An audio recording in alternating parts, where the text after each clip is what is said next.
Sensah is one of the largest Chinese road bike group sets in the world, and it's not hard to see why. It's cheap. Yeah, that's about it honestly.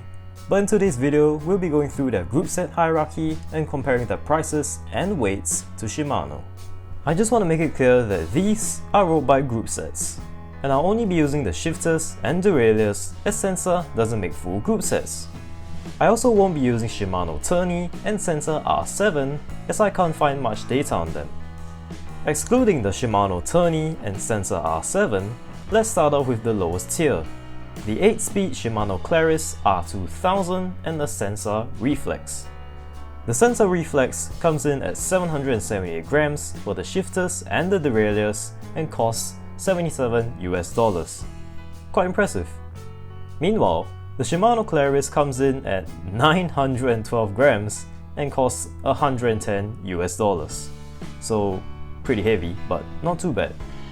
Next, we have the 9-speed Shimano Sora R3000 and the Sensah Ignite.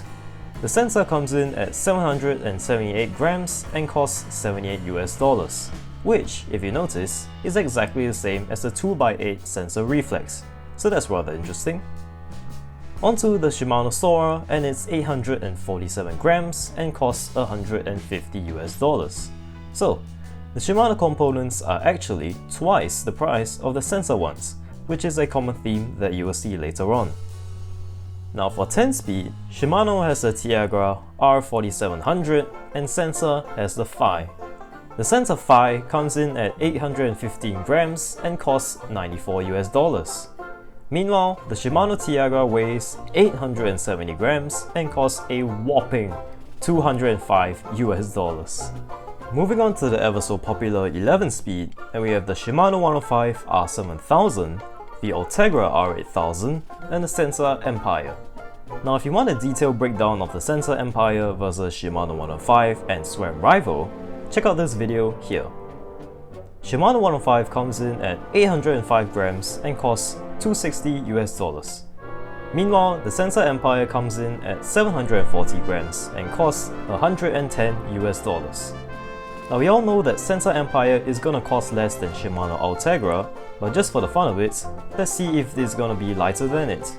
And as it turns out, no, obviously, because it's nearly 4 times cheaper. Now, for the one that we've all been waiting for.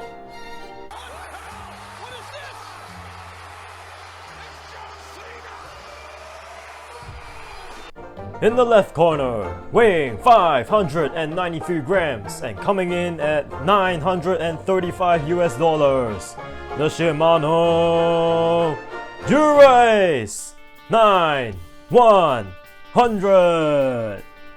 And in the other corner, weighing 711 grams and coming in at a mind-boggling $196 US, the almighty Sensah Empire Pro!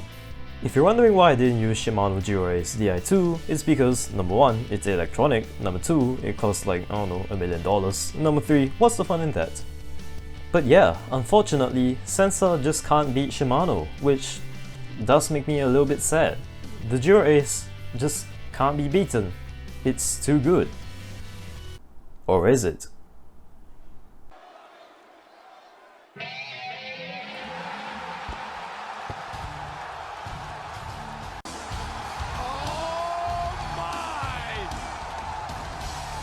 Which is why I've enlisted the help from SRAM with the SRAM Red 11-speed. If you didn't know, SRAM and Sensah are actually compatible, so if you use SRAM Red mechanical shifters and pair them up with the Sensah Empire rear derailleur and front derailleur, the final weight is 574 grams! We've done it! We've toppled the boss! Now if you're curious about the cost, it only costs, well I say only, $509 US, so still nearly half the price of Shimano Dura-Ace. Now for ease of comparison, I've drawn out this graph here, with the price on the x-axis and the weight on the y-axis.